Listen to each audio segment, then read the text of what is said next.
Hello, I'm Ann Sherman. I'm live from Middle Creek Wildlife Management Area in our visitor center. I work for the Pennsylvania Game Commission, and we're having wildlife story time. The title of this book is Fawn at Woodland Way. It's written by Kathleen Widener Zollfeld and illustrated by Joel Snyder. So it's talking about white-tailed deer. That's the type of deer that we have in Pennsylvania. And we're concerned about habitat for deer. So while you're hearing this book, listen for the types of foods that they eat, if there's water available, what they do to shelter, and if they have enough space. So listen as I read.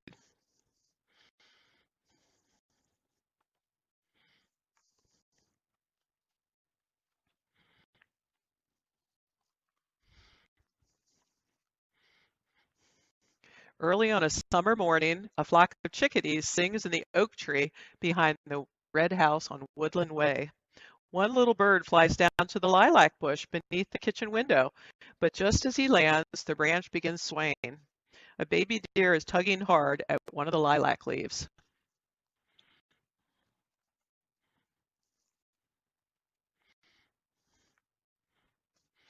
The bird loses his footing and flutters away. The deer pulls harder. Finally, the leaf comes off and she holds it in her mouth as if she does not know what to do next. She is a little fawn, still wearing her white spots and too young to be wandering around on her own.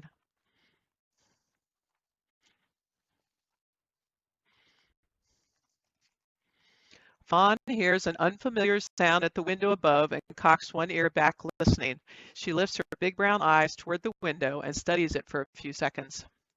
Then she lowers her head and with part of the first leaf still in her mouth, she begins pulling at another.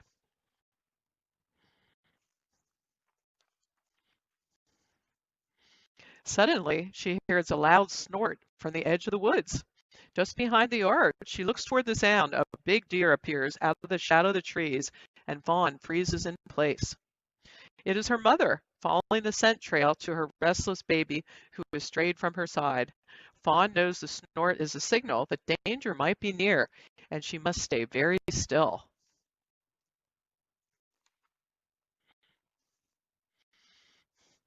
Mother walks across the misty grass toward Fawn, her ears turning in all directions, listening for the slightest sound of danger. As she is about to lead Fawn away, Mother notices the lilac bush. She stops for a moment and nips off a stem and a few leaves for herself. Then the back door creaks and a small gray cat slips out. Mother bounds off into the woods. Her white tail stands straight up in alarm, a beacon for Fawn to follow. They take cover in the dim and dappled light of the woods, away from the unknown dangers of the house. As the summer sun rises a little higher in the sky, Mother and Fawn make their daily trip to a secluded pond nearby. On their way, Mother pauses to peer into the backyard, but she will not let Fawn leave the shadow of the woods. She knows Fawn would be easily seen in the bright light of day. The tasty lilac bush will have to wait.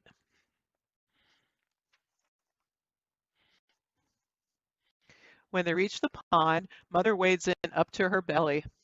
She takes a long drink of water and munches on the water lilies. Fawn, still a little shy of the water, wages gingerly and sips. As soon as she's had her drink, she steps away onto the bank and nibbles on the weeds and the long grasses.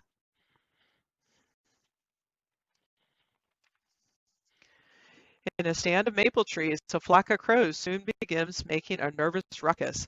Mother sniffs the air and listens. She moves close to Fawn. Then she lifts her dainty forefoot and stomps the ground nervously. Fawn stomps her foot just the way her mother has done, telling her she understands the signal. It is time to watch for danger.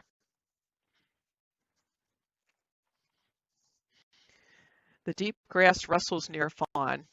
The white-tipped tail of a red fox flashes above the grass. Mother spots the movement. She raises her own white tail in alarm and bounds away. The fox looks up, distracted from stalking a little vole.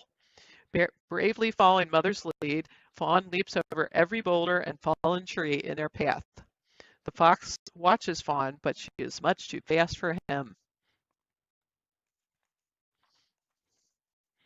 When Mother and Fawn are a short distance from the fox, Mother stops and listens again. All is well. Panting in the midday heat, they take a well-worn path to the top of a wooded hill. In the cool shade of the bushes there, they rest and hide until early evening.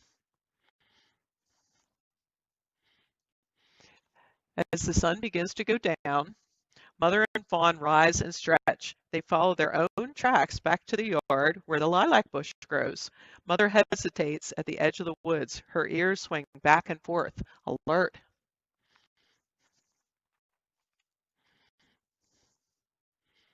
Finally, she leads Fawn into the open yard and toward the lilac bush. But before they can get close, she is startled by voices and laughter. She bolts away, her white tail flashing, her fawn close behind. Together they run deep into the night woods to browse on leaves and twigs, far from human eyes. But next morning, as soon as the sun comes up, Mother and Fawn step cautiously out of the woods again and into the backyard of the red house on Woodland Way. The chickadees are singing their morning song, and the dew shines on the tender lilac leaves. Mother and Fawn stride silently through the misty grass. Thank you.